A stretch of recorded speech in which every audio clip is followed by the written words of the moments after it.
Hello बच्चों, कैसे हो बच्चों। आज हम करेंगे ओसवाल का क्लास 9 का मैथ्स का सैम्पल पेपर, इसका सेक्शन डी। पहले 3 सेक्शन हम कर चुके हैं। इसमें सारे क्वेश्चन 3 to 4 मार्क्स 5 मार्क्स के क्वेश्चन है, बड़े क्वेश्चन है एग्जाम पॉइंट ऑफ व्यू से। चलिए देखते हैं। क्वेश्चन 32 में बोला है A B parallel D C, इसके एंगल दिए हुए हैं बी डी सी 35 डिग्री आपके क्वेश्चन में है, और एंगल बी ए डी जो है वो 80 डिग्री। एक्स वाई और जेड निकालना है। तो आपको क्वेश्चन में बच्चों गिवन क्या है, आपको क्वेश्चन में जो गिवन है, क्वेश्चन में गिवन क्या है ये दे रखा है ए बी सी और डी दे रखा है। तो क्वेश्चन में जो गिवन है ये दे रखी है ना बेटा, फिगर क्या है आपकी ए बी सी डी।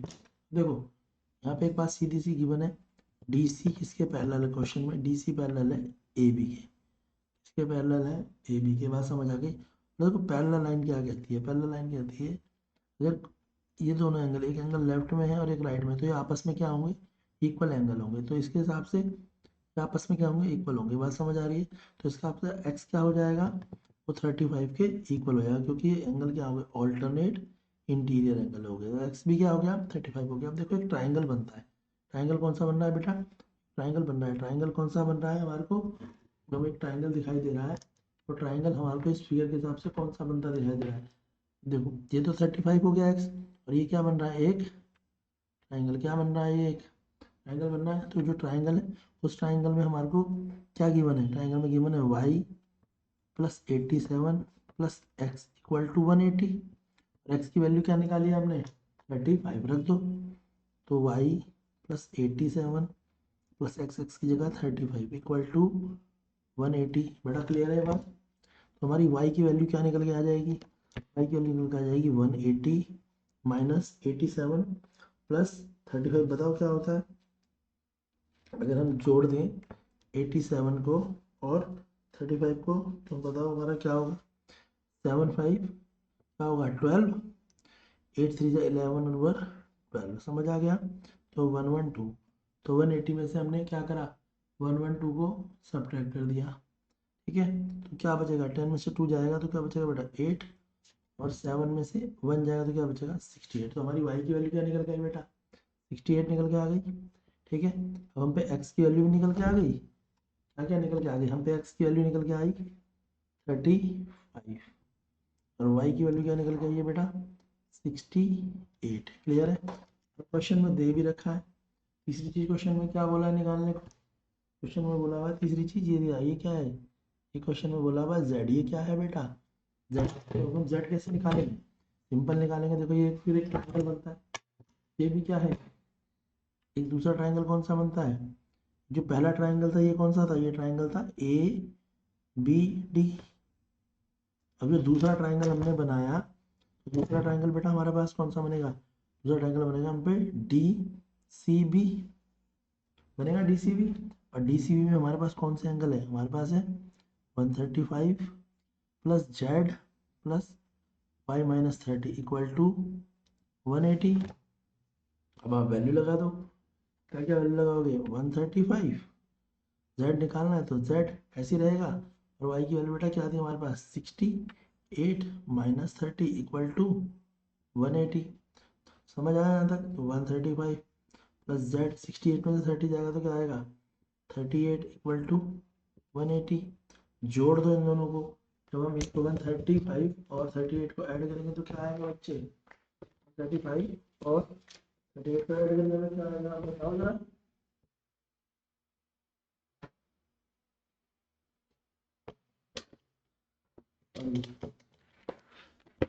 135 और 38 को ऐड कर दो तो क्या हो जाएगा, 5 और 8 13, 3 3 6 1 7 और 1 173 प्लस जेड इक्वल टू 180।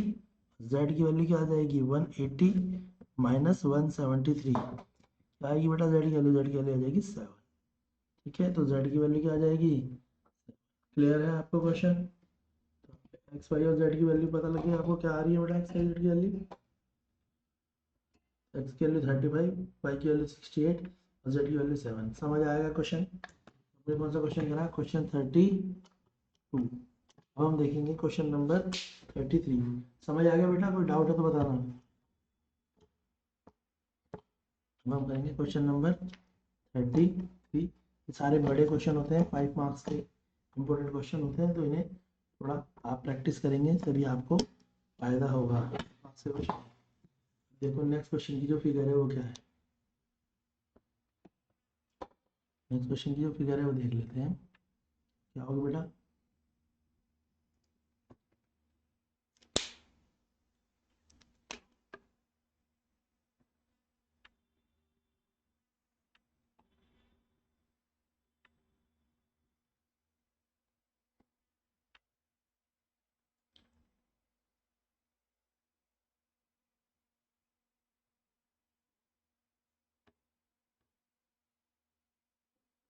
ये बात अब देखो, ये फिगर है जैसी क्वेश्चन में फिगर है आप वो देखेंगे 32, और वो 32 का ही ऑप्शन है, 32 का ऑप्शन वाला क्वेश्चन है।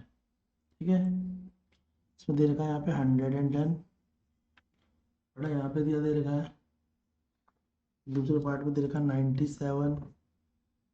ठीक है, यहाँ पे दे रखा है 73। क्वेश्चन में बोला हुआ है आपको ये वाला एंगल निकालना है, ये एक्स निकालना है। नेमिंग करी हुई है A B E F C और डी, ये आपको नेमिंग करी है। ये वाली लाइन जो है बेटा इसके पैरेलल है, और ये वाली जो लाइन है वो इसके पैरेलल है, ध्यान रखना। ये वन वाली वन के पैरेलल, ये वाली इसके पैरेलल क्वेश्चन में गिवन है। और क्वेश्चन में जो आपसे फाइंड करवा रहा है बेटा, फाइंड क्या करवा रहा है आपसे, आपको निकालने को क्या बोला है इसने, आपको बोला निकालने को ई बी एफ निकालना है। क्या निकालना है आपको, ई बी एफ आपको सॉल्व करना है। ठीक है, तो आपको पहले पैरेललोग्राम की प्रॉपर्टी लगा बता दी मैंने।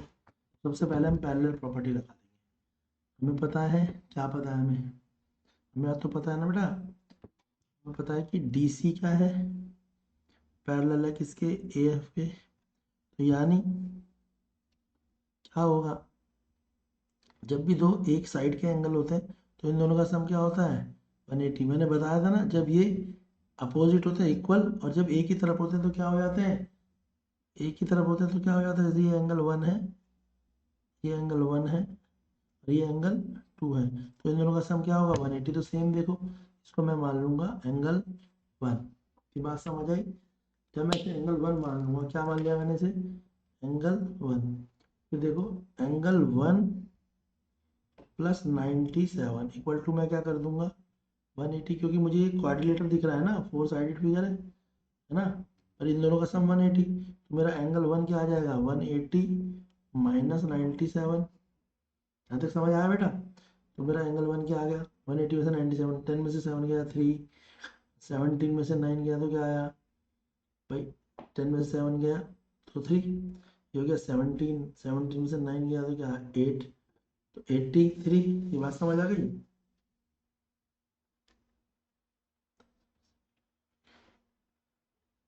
ठीक है, तो मेरा एंगल 1 बेटा क्या आ गया 83। वैसे ही मैं क्या करूँगा, इसी फिगर में एंगल 2 निकालूंगा। क्या निकालूंगा 2, ये तो 1 था, तो 2 निकालने के लिए मैं क्या करूँगा, सारे एंगलों को जोड़ दूंगा।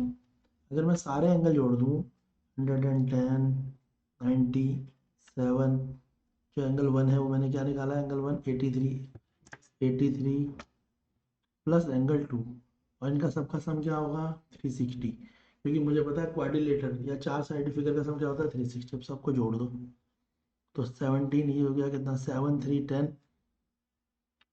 का 0। ठीक है, अब ये हो गया 897। जोड़ो इनको सारों को बेटा, जब मैं इन सबको जोड़ूंगा तो क्या आएगा, देखो जरा 7 और 3 10, और उसके बाद एक बचा 9 और 1 10, 10 और 8 18, 19 9, और 1 और 1 2, ये हो गया 290 प्लस जेड इक्वल टू 360।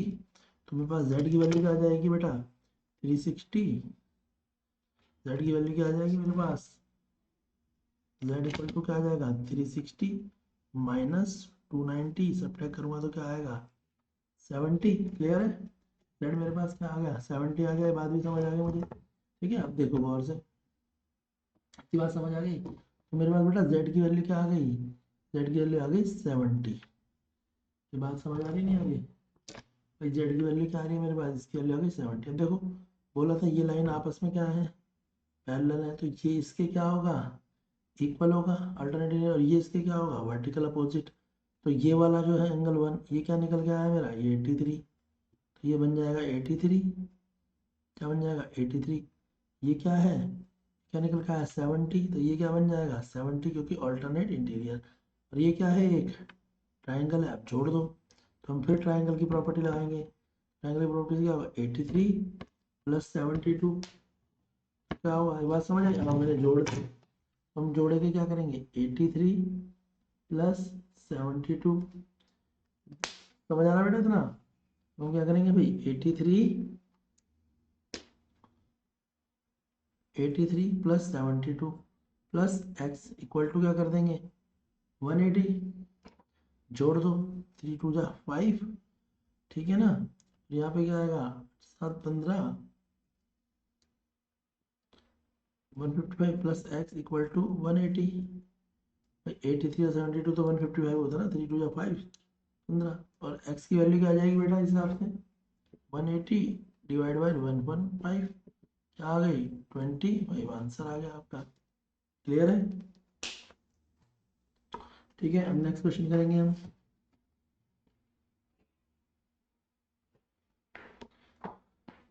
बेटा समझ आ रहा है ना क्वेश्चन। अब नेक्स्ट क्वेश्चन देखेंगे। देखो नेक्स्ट क्वेश्चन तो बहुत ही अच्छा और इम्पोर्टेंट क्वेश्चन है।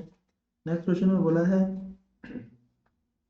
कि आपको एग्जांपल देने हैं भाई रैशनल नंबर के, जिनका डिफरेंस जो है क्या होगा, दो रैशनल नंबर का, दो रैशनल नंबर का सम क्या होगा, प्रोडक्ट क्या होगा और डिवीजन होगा। बहुत अच्छा क्वेश्चन है ये भी। सबसे पहले बेटा हमें पता होना चाहिए रैशनल नंबर होते क्या है। क्या पता होना चाहिए हमें, रैशनल नंबर, रैशनल नंबर क्या होते हैं भाई, क्यू की फॉर्म में होता है, जिसमें क्यू क्या होता है कभी भी जीरो के इक्वल नहीं होता, जीरो के इक्वल क्यू कभी भी नहीं होता। तो समझ आ गया।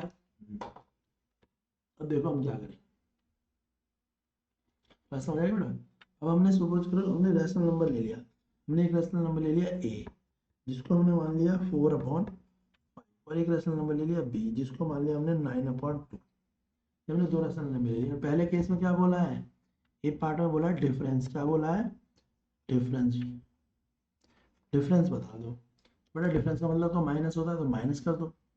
4/5 से किसको माइनस कर दो 9/2 को। माइनस करने के लिए पहले एलसीएम लेते हैं, तो बात बता के लगी होगी आपको।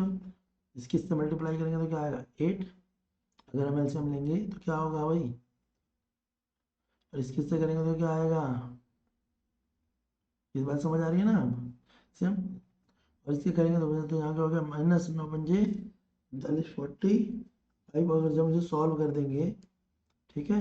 तो अब हमें ये तो पता है ना बड़ा नंबर हम आगे रख लो। हम करेंगे क्या 9/2 माइनस 4/5, एलसीएम लिया तो क्या आया 10, ऊपर क्या आएगा 45 माइनस 8।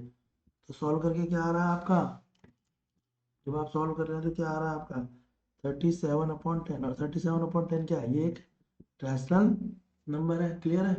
अब डिफरेंस क्या, दूसरा क्वेश्चन में पार्ट क्या बोला है, दूसरा पार्ट बोला है क्वेश्चन में, क्या बोला है बेटा सम, दूसरा क्या बोला है सम। तो आप सम लगा दो 9/2 प्लस 4/5, जोड़ दो तो नीचे 10, यहाँ आएगा 45 प्लस 8, ऐड करोगे तो क्या आ जाएगा 53/10। ये भी क्या है, ये भी एक रैशनल नंबर है। समझ आया बेटा नहीं आया। अब हम इसका तीसरा पार्ट देखेंगे। तीसरा पार्ट क्या बोल रहा है क्वेश्चन में, तीसरे में बोला है, थर्ड पार्ट में क्या बोला है क्वेश्चन में भाई, थर्ड पार्ट में क्या बोल रहा है, थर्ड में बेटा क्या बोला है, थर्ड में बोला है प्रोडक्ट। थर्ड में क्या बोला भाई, प्रोडक्ट बताओ। प्रोडक्ट का मतलब क्या है, वही नंबर रख दो वापस से 4/5 इंटू 9/2, तो क्या आएगा, तो ये भी क्या है एक रैशनल नंबर है नहीं है, ठीक है। और फिफ्थ पार्ट में क्या, फोर्थ पार्ट में क्या बोला है फिर, फोर्थ में आपको बोला हुआ है डिवीजन, क्या बोला है डिवीजन करो, ठीक है। जब डिवीजन की बात करें तो आप डिवीजन कर दो बेटा। डिवीजन में क्या है 4/5, पहले बड़ा नंबर रख दो 9/2 और डिवाइड बाई कर दो 4/5, ठीक है। और जब भी हम डिवाइड करते हैं तो बेटा क्या करते हैं, मुझे तो बात पता है, हम तो होशियार बच्चे हैं। 9/2 रैशनलाइज कर देते हैं, ऊपर कर देते हैं 5, नीचे कर देते हैं 4। क्लियर है। जब हम इसे सॉल्व करेंगे कुछ कटेगा नहीं तो क्या हो जाएगा ये 45/8। ये भी क्या है एक रैशनल नंबर। तो कहने का मतलब क्या है, दो रैशनल नंबरों को चाहे हम सम करें, प्रोडक्ट करें, डिवाइड करें, मल्टीप्लाई करें, उनसे आता क्या है, उनसे हमेशा रैशनल ही नंबर आता है। बात क्लियर हो गई या नहीं हुई? चलिए अब नेक्स्ट क्वेश्चन देखते हैं। ये भी बहुत अच्छा इंपॉर्टेंट क्वेश्चन है। नेक्स्ट क्वेश्चन देखते हैं। नेक्स्ट क्वेश्चन क्या कह रहा है? नेक्स्ट क्वेश्चन कह रहा है from a point in the interior of equilateral triangle the perpendicular are drawn on the three side, length of the perpendicular are 14 centimeter, 10 centimeter, 6 centimeter, find the area of triangle. ये बोल रहा है एक ये triangle है, एक क्या है बेटा, एक ट्राइंगल है। क्लियर है? नाम है इसका ए बी सी। क्लियर? इस ट्राइंगल में तीन परपेंडिकुलर डाले गए हैं, एक यहाँ से डाला गया, एक यहाँ से डाला गया, एक यहाँ से डाला गया। ठीक है? और ये जो परपेंडिकुलर है ये क्या है, पी क्यू आर है। क्लियर है? इतना बोला है क्वेश्चन में। ठीक है ना बेटा? अब क्वेश्चन में बोल रहा है कि आपको निकालना है क्या, आपको एरिया निकालना है, फाइंड करना है एरिया। क्या निकालना है बेटा? एरिया निकालना है। और ये ट्राइंगल कैसा है, ये भी क्वेश्चन में बोला गया। ये इक्विलेटरल ट्राइंगल है। इक्विलेटरल ट्राइंगल की क्या होती हैं, सारी साइडें इक्वल होती हैं। अब जो इसमें एल्टीट्यूड दिए हुए हैं, ठीक है, जो भी एल्टीट्यूड दिए हैं आपको, जैसे ये जितने भी दिए हैं ये तीनों दिए हुए हैं, इनकी साइड दे रखी हैं। यानी आप कह सकते हो कि भाई ए क्यू कितना दे रखा है, तो ए क्यू आपको कितना दे रखा है क्वेश्चन में, आप लिख लो ए क्यू है 14। ए क्यू कितना है आपको 14 दे रखा है। दूसरा आप कह सकते हो ए क्यू के बाद है बी आर, आप कह दो कि बी आर भाई कितना दे दिया आपको, तो आप कह दोगे 10। और तीसरा आपको क्या दे रखा है इसमें, तीसरा दे रखा है सी पी, और वो कितना दे दिया 6। ये सबको दे रखा है होगी। आपको क्या निकालना है, एरिया। अब आपको एरिया का जो होता है, एरिया ऑफ इक्विलेटरल ट्राइंगल आपको पता है वो क्या होता है, area of equilateral triangle. Equilateral triangle होता है √3/4 ए स्क्वायर। तो आपको पता है नहीं बात तो ना, तो हमें इसके लिए किसकी जरूरत है, ए की, यानी साइड की। पर इसमें साइडें नहीं दे रखी, तो हमें साइड ही निकालनी है, तभी हम इस क्वेश्चन को कर पाएंगे। तो हम फॉर्मूला लगाएंगे क्या, हम फॉर्मूला में देखो क्या लगाएंगे हम, ये तो हम कर सकते हैं ना। हम इस पूरी साइड को, जितनी भी साइड हैं तीनों क्या है, इक्वल है, सारी साइडें इक्वल है, तो हम कर देंगे let the side. Let the side, हम साइड को क्या मान लेंगे भाई, ए मान लेंगे। हम साइड को क्या मान लेंगे, लेट द साइड ए। सारी साइड है, ये भी है, ये भी है, ये भी है। क्यों? क्योंकि हमें पता है इक्विलेटरल की सारी साइडें क्या होती हैं, इक्वल होती है। और फॉर्मूला लगा देंगे इसका, एरिया ऑफ ट्राइंगल का फॉर्मूला लगाएंगे। एरिया ऑफ ट्राइंगल का फॉर्मूला लगाएंगे पहले, जिससे हमारे को ये साइडें निकालने में आसानी है। एरिया ऑफ ट्राइंगल क्या होता है, हाफ बेस इंटू हाइट। भाई एरिया ऑफ ट्राइंगल क्या होता है, हाफ बेस इंटू हाइट। होता है नहीं होता? तो हम सारी जगह ये लगा देंगे। डायगोनल रखेंगे या हम क्या करेंगे, हाफ बेस की जगह हमने क्या रख दिया ए, हाइट की जगह हम रख देंगे डायगोनल। पहला डायगोनल क्या है 40, तो हमने ट्राइंगल 1 का एरिया निकालना है। हमने ट्राइंगल 1 का एरिया निकाल लिया। ये क्या लिखा है मैंने, ये लिखा ए। क्या लिखा है बेटा, ए। तो ट्राइंगल 1 का एरिया क्या हो जाएगा, 7 × 7 ए। ट्राइंगल 1 का एरिया क्या आ गया, 7 है। ट्राइंगल 2 का एरिया निकालेंगे, हाफ साइड की जगह पे ए क्योंकि स्क्वायर है, और फिर डायगोनल, डायगोनल की जगह पे लग देंगे 10। काटेंगे तो दूसरे का क्या एरिया हो जाएगा, 5 है। फिर हम ट्राइंगल 3 का एरिया निकालेंगे, हाफ इंटू ए इंटू 6। तीसरे का एरिया हो जाएगा 3 है। ये बात समझ आ गई बेटा? हमारा तीसरे का एरिया क्या हो जाएगा 3। ये क्लियर है ये बात या नहीं है? तीसरे का एरिया क्या हो जाएगा 3 ए हो जाएगा। तो समझ आया नहीं आया? अब क्या करा हमने, तीनों का भाई एरिया निकल गया, तो हमारे जो एरिया निकल के आए वो क्या निकल के आए, ये बात हमें समझ आई। हमारे एरिया निकले 5A, 7A और 3A। जब हमारे तीनों एरिया निकल जाएंगे तो बस हम इन्हें क्या करेंगे, ऐड कर देंगे। हम क्या करेंगे, ऐड करेंगे। ठीक है, add area 1 plus area 2 plus area 3, 7A plus 5A plus 3A। ये तीनों किसके बराबर होंगे, तीनों को ऐड करेंगे तो आ जाएगा क्या 15A। ठीक है, ये बात समझ आ गई। और एरिया ऑफ इक्विलेटरल ट्राइंगल मैंने क्या बताया था थोड़ी देर पहले, एरिया ऑफ इक्विलेटरल ट्राइंगल क्या होता है, √3/4 है। अब इसका हम इसके इक्वल लिख देंगे, तो √3/4A स्क्वायर इक्वल टू क्या हो जाएगा 15 है। बात समझ आ गई? सॉल्व कर दो। ऐसे होगा, देखो यहाँ को ए स्क्वायर डिवाइड सीधे कर दो, पहले ए से डिवाइड कर दो दोनों को, ए से ए कट जाएगा, यहाँ ए से कटेगा तो ए बचेगा, यहाँ बचेगा √3/4 इक्वल टू 15। बात समझ आ गई बेटा? पहले ए से ए काटा, फिर क्या बन गया √3/4 ए और 15। अब ए के साथ ये क्या हो रहा है मल्टीप्लाई, तो इधर ए की ही रहने देंगे, यहाँ क्या कर देंगे 15 को डिवाइड कर देंगे इससे √3/4 से, फिर आगे सॉल्व करेंगे। तो ये बराबर क्या है 15 डिवाइड को मल्टीप्लाई, ऊपर 4 नीचे √3। समझ आ गया? और फिर इसकी डिवाइड करेंगे 15 4 से क्या होता है 60/√3 होता है ना √3। बड़े बड़े क्वेश्चन है, थोड़ा टफ लगेंगे आपको ये, ठीक है?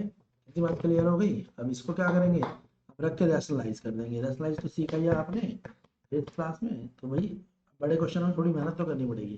तो ए बराबर क्या आ जाएगा आपका 60√3, रैशनलाइज के लिए नीचे भी √3 और ऊपर भी √3। रैशनलाइज कैसे करते हैं, नीचे भी √3 ऊपर भी √3, तो नीचे क्या आ जाएगा 3, ऊपर आ जाएगा 60√3, 3 से इसे काटेंगे तो क्या आएगा 20।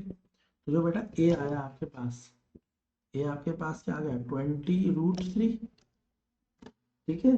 क्या है ये आपके पास, ये आपके पास आ गया 20√3। अब इसे फॉर्मूले में लगा दो। फॉर्मूला क्या होता है √3/4 ए स्क्वायर, यही होता है ना। इस फॉर्मूले में लगाओ, क्योंकि साइड तो निकालनी थी, फिर फॉर्मूले में लगाना था। अब लगा दो, देखो अब साइड आपका एरिया आ जाएगा, तो एरिया बराबर क्या हो जाएगा, एरिया ही तो है फॉर्मूले का, तो √3/4 इंटू साइड की जगह 20 √3 का स्क्वायर। सॉल्व कर लो, √3/4 इंटू 20 का क्या होता है 400, √3 का क्या हो जाता है 3। फिर इससे काटो तो क्या हो गया 100, जो आगे मल्टीप्लाई करेंगे तो क्या आ जाएगा बेटा ये 3 के 100 में लेंगे 300√3, तो एरिया आ गया, एरिया क्या आ गया 300√3, ठीक है? जब ये इस तरह से करोगे तो आपको 5 मार्क्स पूरे मिल जाएंगे। चलो नेक्स्ट क्वेश्चन करते हैं। क्वेश्चन थोड़े से टफ है, क्योंकि नंबर भी 5, इसीलिए टफ भी होंगे। चलिए नेक्स्ट क्वेश्चन है, बोला फ्रॉम द, बोला था डायमीटर, ये नेक्स्ट क्वेश्चन है the auto rickshaw fair of a city charge ₹10 on first kilometre and ₹4 पर kilometre for the subsequent distance cover. Linear equation बनानी है, ठीक है? तो बेटा ये बोला है पहले किलोमीटर के वो कितने पैसे ले रहा है, इसके पहले ध्यान रहेगा। तो हम सबसे पहले क्या करेंगे, ऐसे क्वेश्चन आसान क्वेश्चन होते हैं, ज़्यादा हार्ड नहीं होते, तो हम क्या करेंगे सबसे पहले हम करेंगे क्वेश्चन कौन सा है 35th क्वेश्चन है। हम क्या करेंगे टोटल डिस्टेंस को मानेंगे, let total distance, total distance वो क्या होगा, होगा x, और टोटल फेयर यानी किराया जो लगा वो कितना होगा, हम मान लेंगे y। Total distance x, total fair कितना हो गया बेटा हमारा, टोटल फेयर कितना हो गया y हो गया, ठीक है? हम जो फर्स्ट किलोमीटर में पैसे दे रहे हैं वो कितने बोल रहा है, ये फर्स्ट किलोमीटर में देंगे ₹10। फिर नेक्स्ट किलोमीटर से हम कितने पैसे देंगे, सब्सिक्वेंट किलोमीटर का मतलब था नेक्स्ट किलोमीटर से, तो हम जितना भी किलोमीटर है उसमें से 1 माइनस कर देंगे। तो डिस्टेंस कितना है x है, उसमें से 1 को हम क्या करेंगे माइनस करेंगे, क्योंकि 1 किलोमीटर के पैसे तो हम पहले ही दे चुके हैं ना यार ₹10, तो 1 किलोमीटर तो घटाएंगे यहाँ पे, ठीक है? तो क्वेश्चन जो इक्वेशन बनेगी, इस इक्वेशन क्या होती है, इस इक्वेशन होती है टोटल फेयर यानी किराया, टोटल किराया या फेयर। तो फेयर इक्वल टू क्या हो जाता है फर्स्ट किलोमीटर डिस्टेंस प्लस क्या हो गया टोटल डिस्टेंस, यही रूल है। अब इसको क्वेश्चन में लगा लो, तो फेयर को क्या बोला है इसने y, फर्स्ट किलोमीटर के लिए कितने रुपए ले रहा है ₹10, और एडिशनल से हर एक के लिए कितने ले रहा है x -1, और हर एक किलोमीटर पर कितना पैसा ले रहा है 4। भाई फर्स्ट किलोमीटर के 10 तो लेगा ही लेगा, उसके बाद बचे हुए डिस्टेंस कितने हो गए x - y, और हर किलोमीटर के कितने हैं ₹4। अब इसको क्या करोगे आप सॉल्व कर दोगे, तो y = 10 + 4x - 4, सॉल्व करेंगे y = इससे इसको माइनस कर देंगे तो क्या आ जाएगा 6 + 4x। बेटा ये बन गई हमारी इक्वेशन। इक्वेशन क्या बनाना है सॉल्यूशन, तो सॉल्यूशन तो बनाना आपको आता है, आप समझदार बच्चे हो। 3 सॉल्यूशन बोले क्वेश्चन में, 3 सॉल्यूशन का मतलब 3 बॉक्स, यानी x और y। x की वैल्यू रख दो। अब अगर x की वैल्यू आप 1 रखते हो, क्या रखते हो, एक क्वेश्चन में क्या है ये x है ना, x की अगर वैल्यू आप 1 रखोगे तो क्या बन जाएगा y क्या आ जाएगा, y आ जाएगा 10। कैसे देख लो 6 + 4 × 1 यानी 6 + 4 क्या आया बेटा 10 आया नहीं आया, पैसे रखते हो, एक्स की वैल्यू 2 रख दो, 4 दूनी 8 हो जाएगा 14। समझ आ गया। एक्स की वैल्यू -1 रख दो तो क्या हो जाएगा 2। तो आपके 3 सॉल्यूशन क्या निकल के आ गए, समझ आ गया। इस तरीके से आपको 5 मार्क्स पूरे मिल जाएंगे। होप आपको सारे क्वेश्चन समझ आ गए होंगे। 5 नंबर के क्वेश्चन है, थोड़े से डिफिकल्ट लगेंगे, पर बेटा प्रैक्टिस करोगे तो 5 के पूरे 5 मार्क्स मिलेंगे। ठीक है, अब हम नया सैम्पल पेपर करेंगे। नेक्स्ट वीडियो जल्दी आपको मिलेगी। ठीक है, वीडियो को लाइक करें, शेयर करें, सब्सक्राइब करें और अपने फ्रेंड्स की हेल्प करें। ठीक है, उनको भी पढ़ने में हेल्प करें कि 9th का रिजल्ट बहुत मैटर करता है। लास्ट टाइम बहुत अच्छा रिजल्ट नहीं रहा है, तो इस साल मेहनत करें।